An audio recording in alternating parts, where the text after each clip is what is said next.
Hello everyone, I Kuldeep welcome you all to today's 20 GK question जो specifically curate करे गए from Hindu as well as Indian Express. तो जो news analysis करा है उसको आप देखें और फिर इनको सॉल्व करने की कोशिश करें, आप इजीली इनको सॉल्व कर पाएंगे। पहला क्वेश्चन देख लेते हैं, which country is India top trading partner. India का टॉप ट्रेडिंग पार्टनर कौन सा कंट्री है? तो टॉप 5 हमने आज करे हैं एंड टॉप आपसे पूछा गया है तो टॉप कंट्री कौन सी है? यूएस है। टोटल इंपोर्ट प्लस एक्सपोर्ट देखते हैं तो टॉप कंट्री आएगा यूएस, आपका फर्स्ट का करेक्ट आंसर ए है। Next question is question number 2, which of the following is not among India's top 5 export destination. यानी इंडिया किन पर्टिकुलर कंट्रीज को एक्सपोर्ट करता है उसके टॉप 5 में से इनमें से कौन सा नहीं है? तो आपका नीदरलैंड, चाइना, बांग्लादेश जो है वो तीनों आपके टॉप 5 एक्सपोर्ट डेस्टिनेशन में आते हैं, बट सऊदी अरेबिया जो है वो टॉप 5 एक्सपोर्ट में नहीं आता है, वो टॉप 5 इंपोर्ट में आता है बिकॉज ऑफ ऑयल इंपोर्ट। तो करेक्ट आंसर सेकंड का हो जाएगा सी।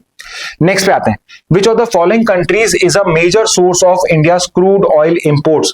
तो क्रूड ऑयल जो हम इंपोर्ट करते हैं उसमें कौन सी मेजर कंट्री है? तो जस्ट अभी आई एम श्योर आप समझ गए होंगे, यहां पे वो कंट्री है सऊदी अरेबिया जो ऑयल इंपोर्ट्स में हमारा मेजर कंट्रीब्यूटर है। तो थर्ड का करेक्ट आंसर डी हो जाएगा।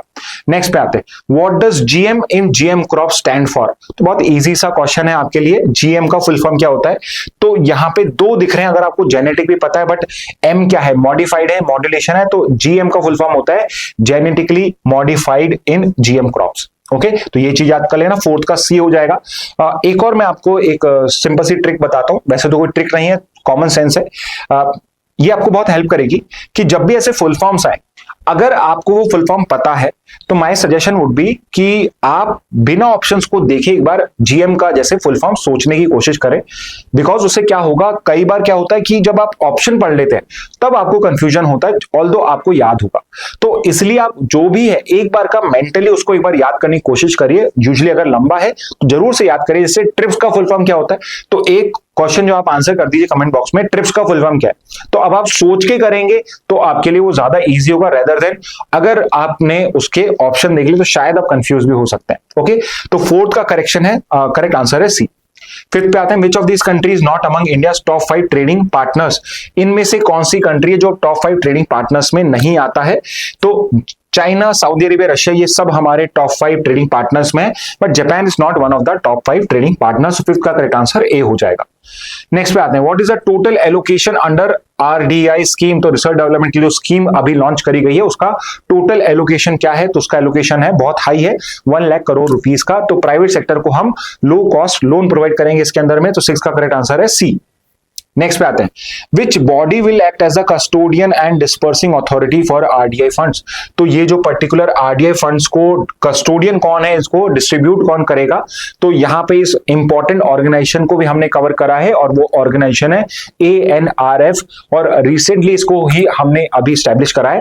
तो आप क्या मुझे बता सकते हैं कि जो ANRF है, अनुसंधान नेशनल रिसर्च फाउंडेशन, ये पर्टिकुलर ऑर्गेनाइजेशन का ईयर ऑफ स्टैब्लिशमेंट कौन सा है? 7 का करेक्ट आंसर डी हो जाएगा।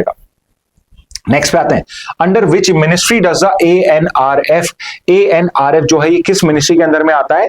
तो यहां पे जो ANRF है वो डायरेक्टली आता है under ministry of science and tech. तो 8 का करेक्ट आंसर हो जाएगा ए। नेक्स्ट पे आते हैं, what new defence spending target did NATO pledge in June 2025। NATO ने जो नया टारगेट रखा है अभी 25 में डिसाइड करा है, हर कंट्री कितना % ऑफ जीडीपी कंट्रीब्यूट करेगा। तो उसका करेक्ट आंसर है 5% ऑफ जीडीपी को यहां पे कंट्रीब्यूट करा जाएगा। तो 9th का करेक्ट आंसर है ऑप्शन सी। ठीक है, और एक क्वेश्चन और कि अभी करंटली जो इस पर्टिकुलर प्लेस से पहले नेटो का जो बजट है वो कितना % रखा गया था। ओके, 9th का करेक्ट आंसर सी है। 10th, which organization compiles the most comprehensive database on military spending। तो यहां पे इसका तो सिंपल सा आंसर है सिप्री है। क्या आप मुझे सिप्री का फुल फॉर्म बता सकते हैं?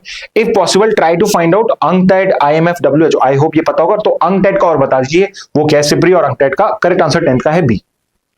नेक्स्ट पे आते हैं, which country was the largest military spender in 2024।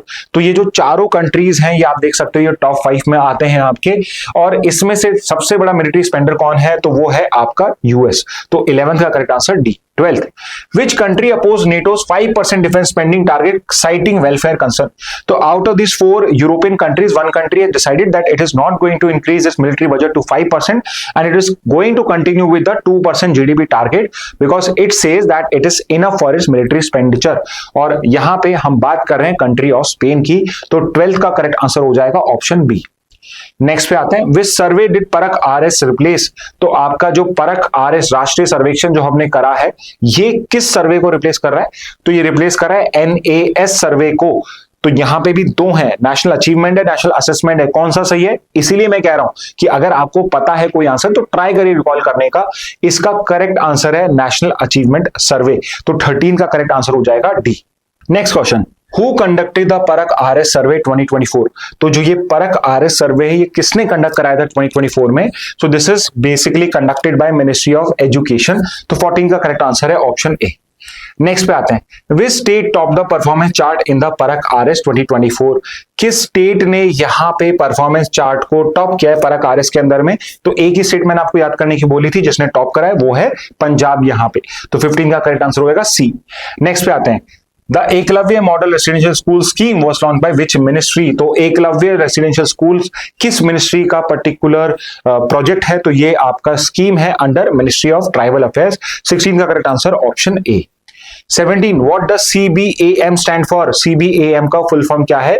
तो CBAM stands for carbon border adjustment mechanism, तो 17 का करेक्ट आंसर सी है। अगेन फुल फॉर्म अगर आपको आइडिया है तो एक बार रिकॉल करिए, उसके बाद ऑप्शंस को देखिएगा। 17 का करेक्ट आंसर सी हो जाएगा। 18 पे आते हैं, विच international body has introduce the CBAM? किसका प्रोजेक्ट है ये? तो ये प्रोजेक्ट है यूरोपियन यूनियन का, तो करेक्ट आंसर 18 का हो जाएगा डी। नेक्स्ट पे आते हैं, which courts in India have original jurisdiction over admiralty cases? तो ये आज हमने डिटेल में करा है। इंडिया के अंदर में जो कोस्टल स्टेट्स के हाई कोर्ट्स हैं, वो बेसिकली आपका सबके पास में अब आपका एडमिरल्टी जुरिडिक्शन है, तो 19 का करेक्ट आंसर है option A. Finally last question देख लेते हैं, और बहुत अच्छा क्वेश्चन, इंपॉर्टेंट क्वेश्चन है, please note it down somewhere. Which who is currently India's fastest man in the 100 metre sprint as of 2025? And my suggestion would be कि 100 metre में भी है और साथ में 200 मीटर में भी फास्टेस्ट इंडियन है करंटली ये, और उनका नाम है अनिमेश कुजूर। तो करेक्ट आंसर 20 का हो जाएगा ऑप्शन बी। ओके, तो स्टूडेंट्स ये थे आज के इंपॉर्टेंट 20 जीके क्वेश्चन, इससे भी ज्यादा बन सकते थे, तो माय सजेशन वुड बी कि आप जो अच्छे क्वेश्चंस हैं सारे उनको कहीं पे नोट डाउन कर लीजिए और हिंदू एनालिसिस को भी देखिए, सो दैट कुछ भी अच्छा टॉपिक जो है उसके इंपॉर्टेंट क्वेश्चन है आपके मिस आउट ना हो। बिकॉज आई वुड सजेस्ट कि न्यूज एनालिसिस में जो क्वेश्चन कवर हो जाते हैं वो आपका इजी क्वेश्चन होना चाहिए, सिंपली बिकॉज अब आपके वो स्टडी मटेरियल का पार्ट है, तो यू कैन मेक श्योर कि एटलीस्ट जो मेरे स्टडी मटेरियल से क्वेश्चन आ रहा है वो मेरा गलत ना हो। एट द सेम टाइम आपका यहाँ पे क्वेश्चन बैंक भी प्रिपेयर होता जा रहा है for all your competitive examination also. Okay, so with this message let's end today's session. Thank you and have a very nice day.